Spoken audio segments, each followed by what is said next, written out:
gorgeous Gemini. I've got your January 2024 horoscope. We've got some good news for you because your ruler Mercury is turning direct on the 1st. So you might have a sense of your life surging forward. Maybe there's been some delays or some hiccups with things you really wanted to get on with, and now finally you can move forward. So it's a great way to start the new year and the new month with Mercury turning direct on the 1st. Let's go to your horoscope, but first we're going to draw 2 cards for you as theme cards for the month. What do I see focusing? Oh, the focus is right on Venus. I can see the Venus glyph, particularly the cross on the bottom. So here is the Venus. Oh, I'll put that up like that. There is the Venus glyph, and you see that cross on the bottom. That's what I'm seeing in spirit. Sometimes a cross can represent sacrifice. So Venus is very strongly associated with relationships. Just be cautious, dear Gemini, that you don't compromise yourself too much in relationships. And for 2024, that is a theme for many people, is that it's this compromise in relationships versus independence and autonomy. So we've all got to watch that.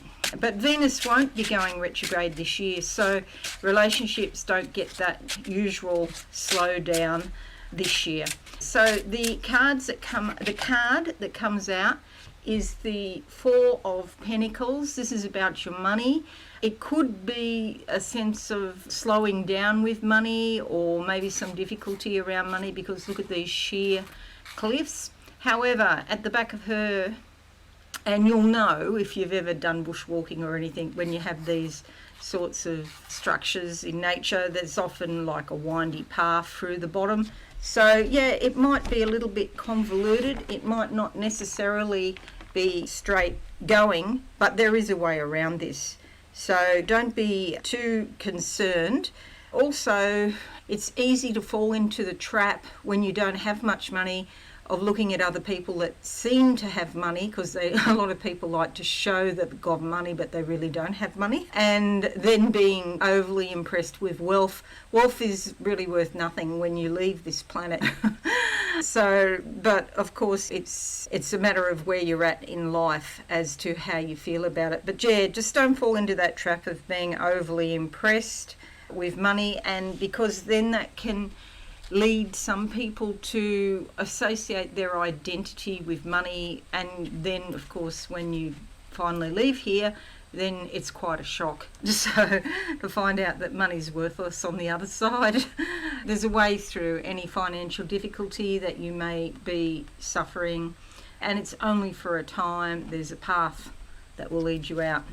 All right, the second half of the month, what do I see for you, gorgeous Gemini?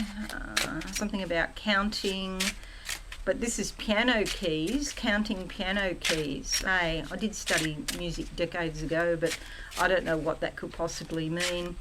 Usually when I see music, it's like the music of your life, you being the composer, you being the musician or the singer, singing those notes yourself. So it's about stepping up and taking more control of your life.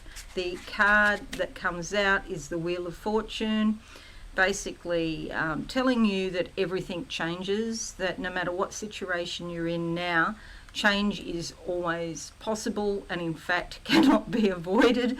And we have so many really strong things happening this year astrologically. It will be the reverse problem. Most people won't be able to handle a change, and already if you're sensitive, you'll be feeling it. I've noticed I never used to get headaches like in my whole life up until recently. I had about maybe 3 migraines in my whole entire life, and now I'm just getting headaches on a regular basis, and I think it's to do with the amount of change that we all have to process. So it's a lot to think about. So this is a major arcana card, and it's saying that the cycles around you are changing, the Wheel of Fortune. So even if you think you're stuck in a situation, you're not actually stuck at all. Let's have a look. We're going to make this bigger like that. Bear these two cards in mind. Most of the focus is here on the western side of your chart. That is sometimes about things passing away or sort of like coming to an end, so that there's new beginnings coming. If you think of east, this is the east here, the horizon where the sun comes up and the sun sets here. And if you look at it in that way, it means that we're in the night time now before the new day comes. The new day is coming for you. The new moon is in Capricorn on the 11th here, bringing a whole lot of energy, planetary energy and new beginnings to your shared resources. These are the resources you share not only with other people, but it might be with governments or companies, or somebody owes you money or something like that. It's also taxation, inheritance and wills. And there's a lot of activity happening there in January, and there's some new beginning, a new cycle. So that might well help with this Four of Pentacles energy at the beginning of the month. The full moon is down here, focusing, shining a spotlight onto your communications, your community, your local area.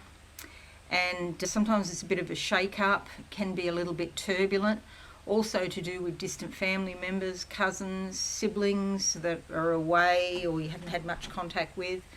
And it also suggests that there's a fair bit of activity like around your community, or maybe you're paying bills, you've got bills to pay, you're shuffling bits of paper, and there's transactions basically, so your focus is on that.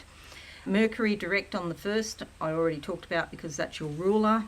Mars will be going into Capricorn on the 4th, bringing a lot of drive and ambition and energetic energy around these shared resources.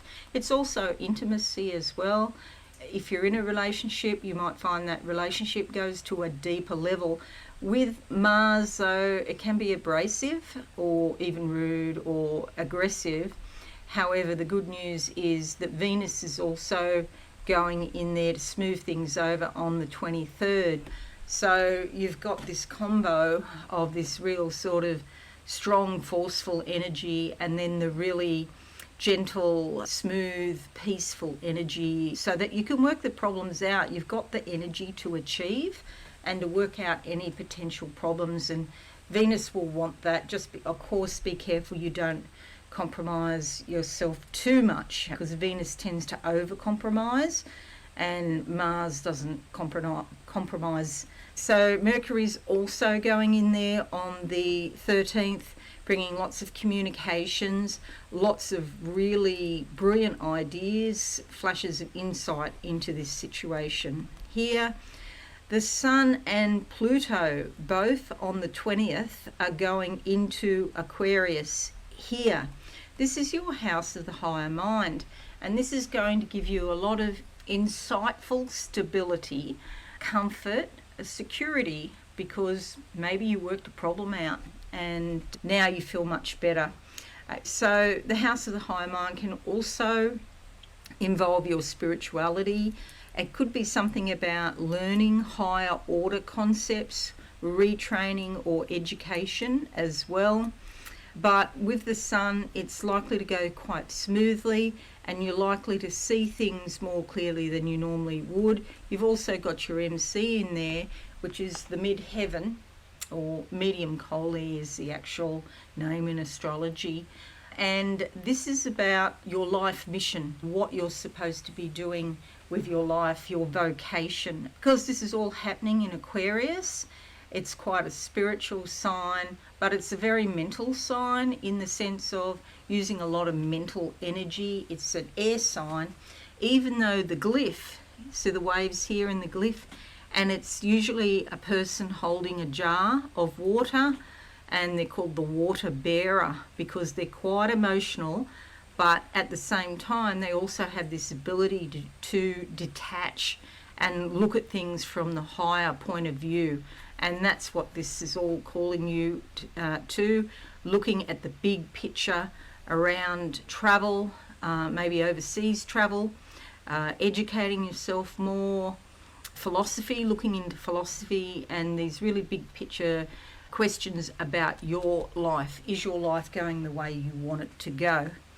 Then we have Uranus turning direct on the 27th. Here in your subconscious, you could get some sort of surprising messages coming through.